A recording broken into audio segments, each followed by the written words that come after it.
Hello again, and welcome to Lesson 27, Writing Words 3, Part 1. We will be looking into the sound you can hear in the middle of house that we spell O-U. We can also hear ow at the end of the word cow. We spell that O-W. This lesson is just going to be about the words where we use O-U, and Writing Words 3 Part 2 will have words where the spelling is O-U. Our first word has only 2 sounds, but you hear one of them twice. The word noun. It's what we call a naming word.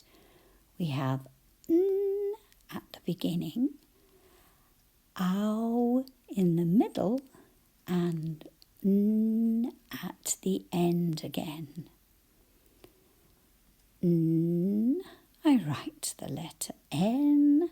Ow, I write O-U. And N again, another N. A noun is the term we use when we are thinking about naming words. Words like mountain. There are a lot of mountains in Scotland. Let's have a go at writing the word mountain. Mountain tends to be the way we say it. And the first syllable, ow, n, is very similar to noun. It's just the letter at the beginning that changes. Is M. Ow, O-U. N is N. But the second syllable needs a bit of a spelling language. Tain is how we spell it. T-A-N.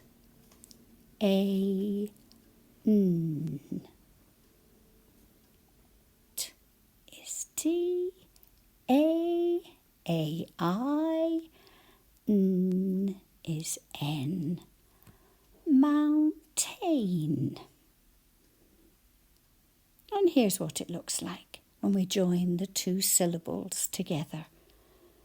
Now, we don't need to change the way we say mountain.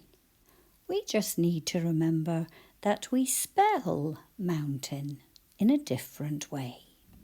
This picture that we have is of the highest mountain in Scotland and the whole of the UK. And it is called Ben Nevis. 2 separate words. B-E-N. Let's write that first. A capital B for the sound B, because we are using the name of the mountain. And that would be a proper noun.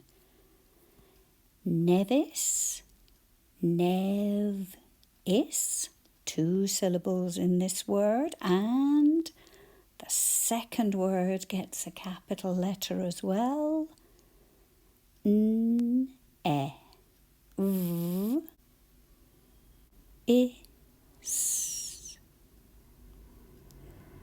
Another capital letter.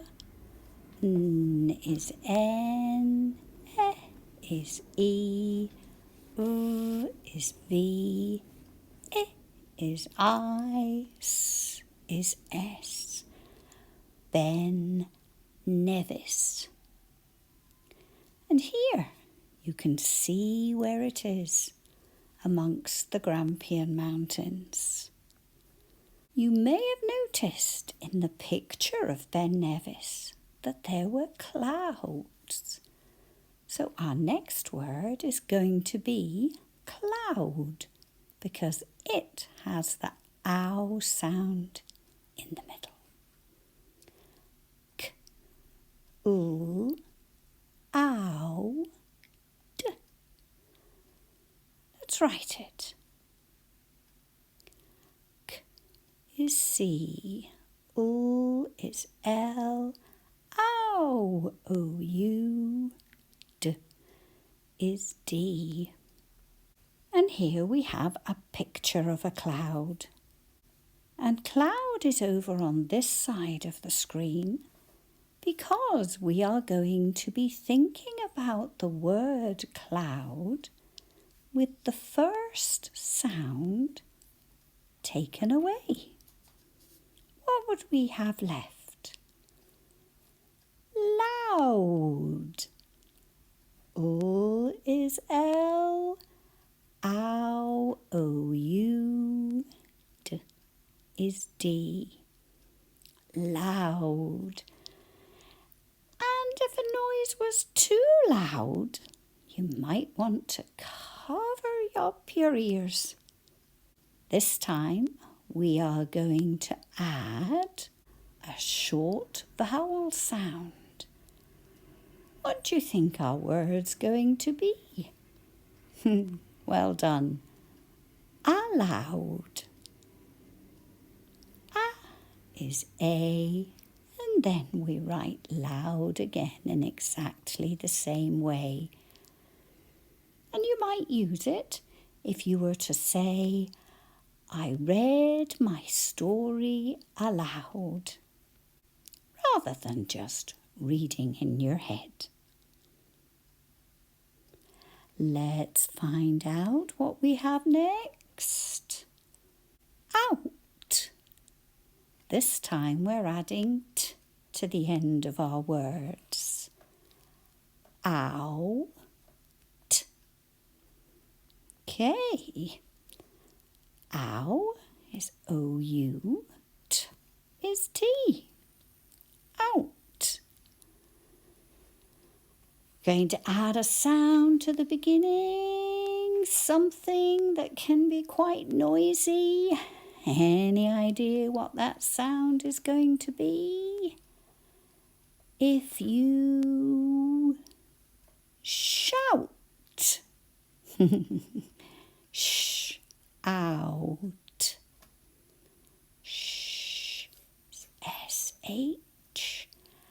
Ow, O-U, and t is T again at the end of the word.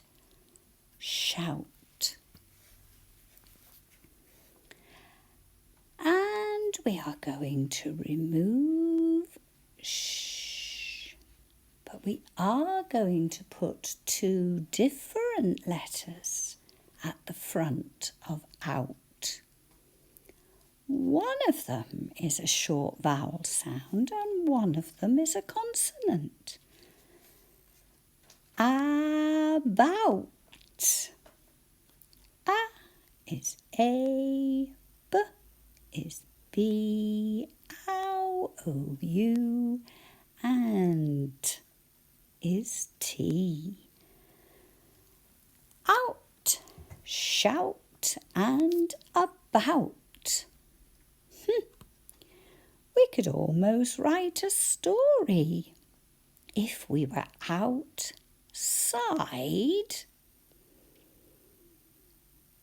and everybody was shouting, so we will add suffix ing.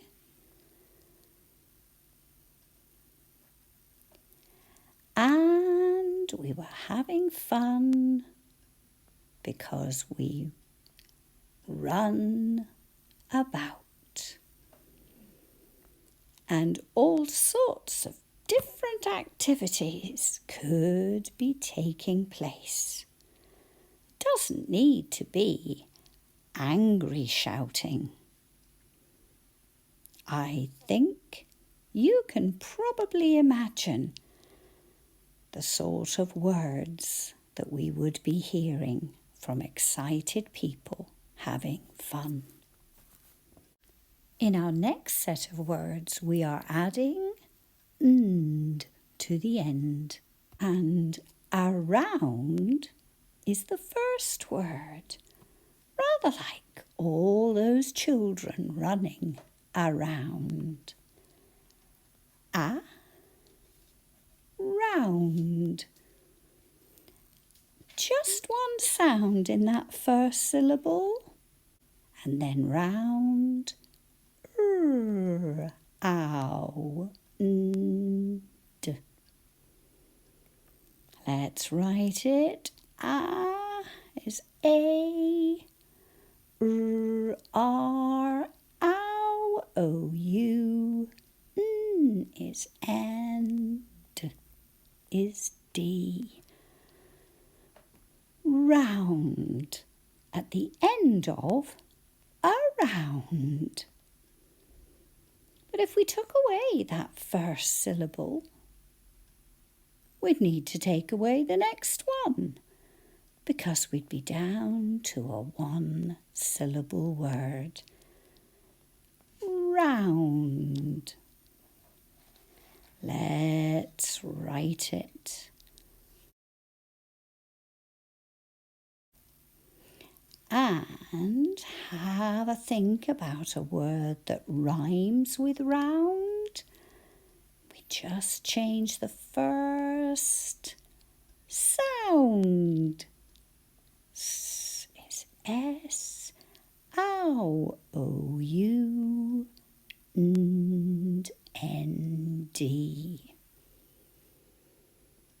And another one could be found. F at the beginning. Teeth at the back of my lip, but there's no vibration. F is F. Ow. Nd. And what about if you found a pound coin? P is P at the beginning. Ow. Nd. A pound coin. And here we have a drawing of a coin. And it says £1 at the bottom. And we can see a thistle, Scotland's floral symbol. A shamrock for Northern Ireland. A leek for Wales. And a rose for England.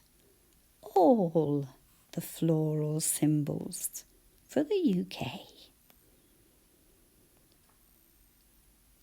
And where was it found? On the... A different sound at the beginning. If I say that it's G, there's your clue. Ground. And that's where you say, I've written it already, 'cause I'd guessed. Well done. And I think anybody who found a pound on the ground would be happy to have found it, even if it was to give it back to somebody who had just dropped it. Oh, here we have our house again. Ow. S. We need the letter H. Ow. O-U. S is S. And then we add an E that we can't actually here. So we need to think of a strategy for remembering that E. You can say everyone lives in a house, but they don't, because some people live in a flat, so that might not be that helpful.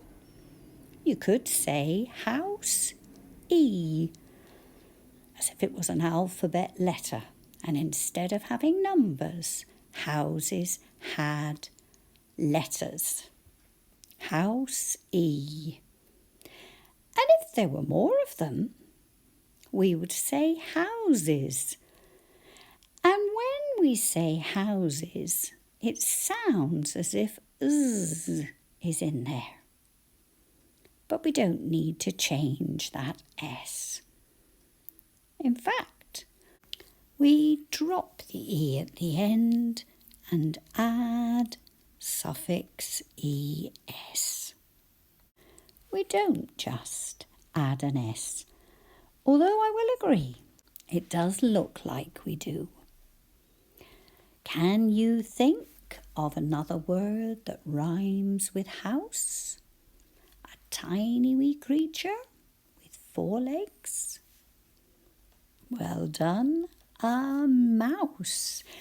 And here we have a pet mouse. Is M, ow, O-U. And again we have S-E at the end of mouse. Some people tend to say mousey too, like a mousey, just as a reminder for the spelling. But if we have more than one, we have a completely new word. Mice.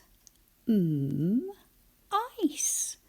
With I-C-E. Now, I'd be quite happy with mice, but not if there were thousands of them. Thousand. Now, that's how we say it. With your teeth on your tongue. Ow. But the second syllable needs a spelling language. S-A-N-D.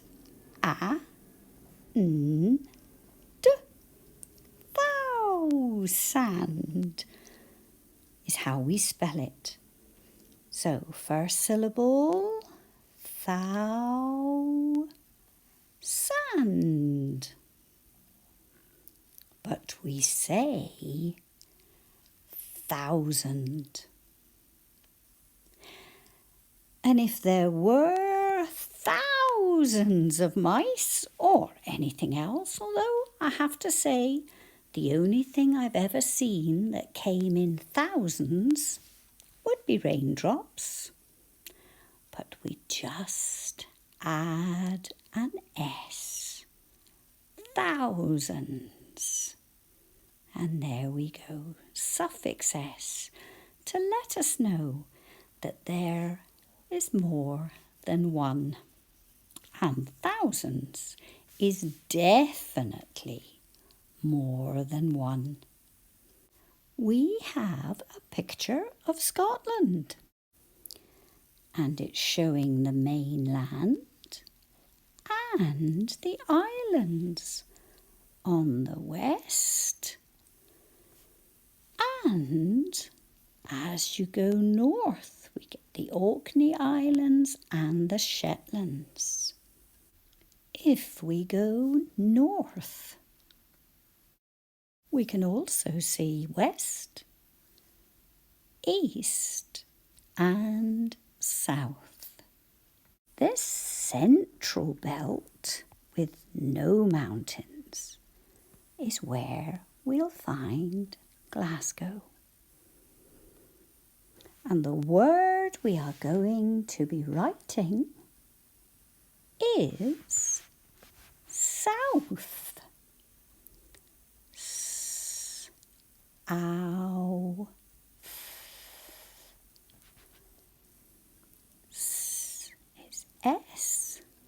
ow, O-U. And we finish this time with T-H. Can you think of a word that rhymes with south? Mouth. We have mouths that we use to speak, but we also call the end of a river where it meets another big body of water, like a loch or the sea, a mouth. Is M, and then outh, just like we had at the end of south. And for our last set of words, we start with a wee car.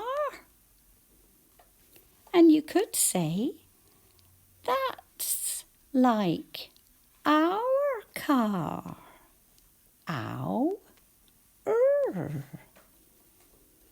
Ow, O-U, is our. Or maybe you'll say, that car's ours. And ours is like its. We don't use an apostrophe. Ow is O-U, is R, and we add an S. Ours.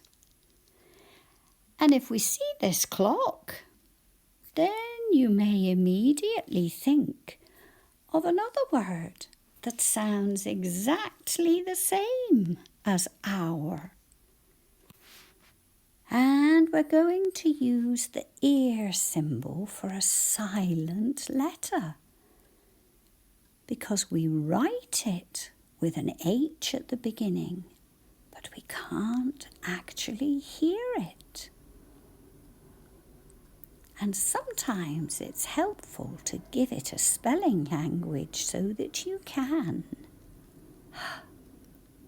Ow,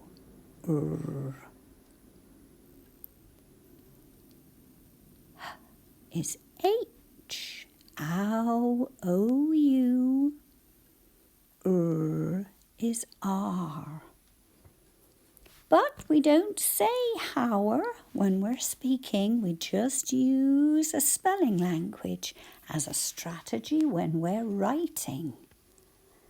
And if there's more than 1 hour that we have to wait until it's tea time, we add an S, suffix S.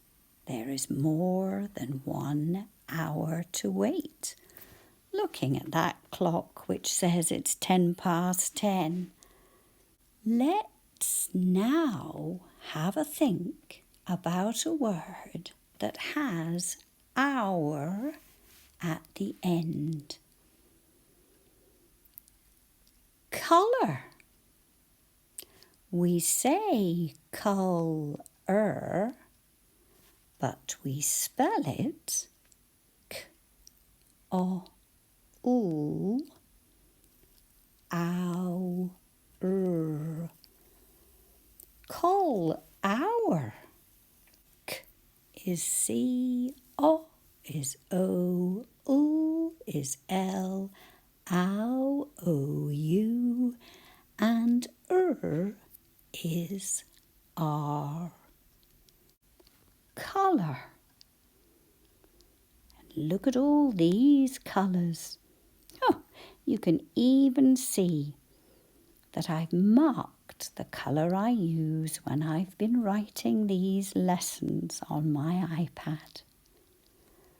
Lots of colours, different shades, and now they're all in a different position. It's lovely to be able to look out, to see beautiful colours. Perhaps that is why a rainbow always makes people smile. Thank you for joining me, and well done.